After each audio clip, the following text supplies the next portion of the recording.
ഒരു മോളെ, നമ്മള് കിടക്കുമ്പോ എന്താ പറയാ? ഉറങ്ങാൻ കിടക്കുമ്പോ ആദ്യം മേലെ ഖുർആൻ ഓതൂല നമ്മള്. അങ്ങനെ ഖുർആൻ ഓതിച്ച് നമ്മളത് കഴിഞ്ഞിട്ട് നമ്മൾ 2 വർഷം 8 വർഷം ഖുർആൻ ഓതിട്ട് പിന്നെ അതിന്റെ മേലെ ഒരു ബിസ്മിക്കുന്ന അയ്യാ മാമൂത്ത്. പിന്നെ നേരെ വെളുത്ത് നീച്ചാല് അൽഹംദുലില്ലാഹി ഇല്ലദീ അഹ്യാനാ ബഅദ മാ അമാതനാ വഇലൈഹിൻ നുശൂർ. നീ ബാത്റൂം പോകുമ്പോഴെന്താ പറയാ?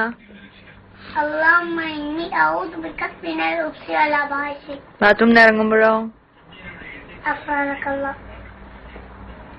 നീ ഭക്ഷണം കഴിക്കുന്നതിന്റെ മുന്നേ നൂറമോൾ എന്താ പറയല്? ഭക്ഷണം കഴിക്കുന്നതിന്റെ മുന്നേ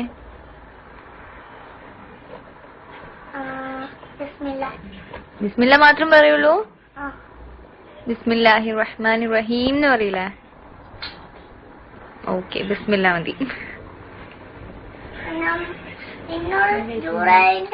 ഡോക്ടർ ഭക്ഷണം കഴിക്കുമ്പോൾ ബിസ്മില്ല എന്ന് പറയാൻ, അത് ഞാനും ബിസ്മില്ല എന്ന് പറയും. ബിസ്മില്ലാഹിർ റഹ്മാനിർ റഹീം പറയും. ഭക്ഷണം വെച്ച് കഴിഞ്ഞാലോ?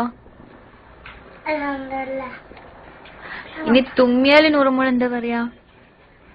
അതിനും അൽഹംദുലില്ലാഹ്. അൽഹംദുലില്ലാഹ്. അപ്പം ആമാമ എന്താ പറയാ? സലാമുല്ലാഹ്. അപ്പൊ നൂറുമോളോ?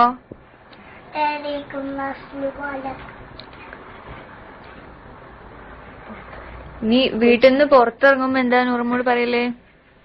ബിസ്മില്ലാഹി തവക്കൽതു അലല്ലാഹ് ലാ ഹൗല വലാ ഖുവത ഇല്ലാ ബില്ലാഹ്. കാറിൽ കയറുമ്പോഴോ?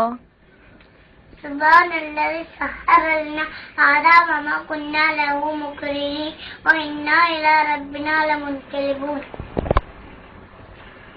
ചൊല്ലുന്നുണ്ടോ?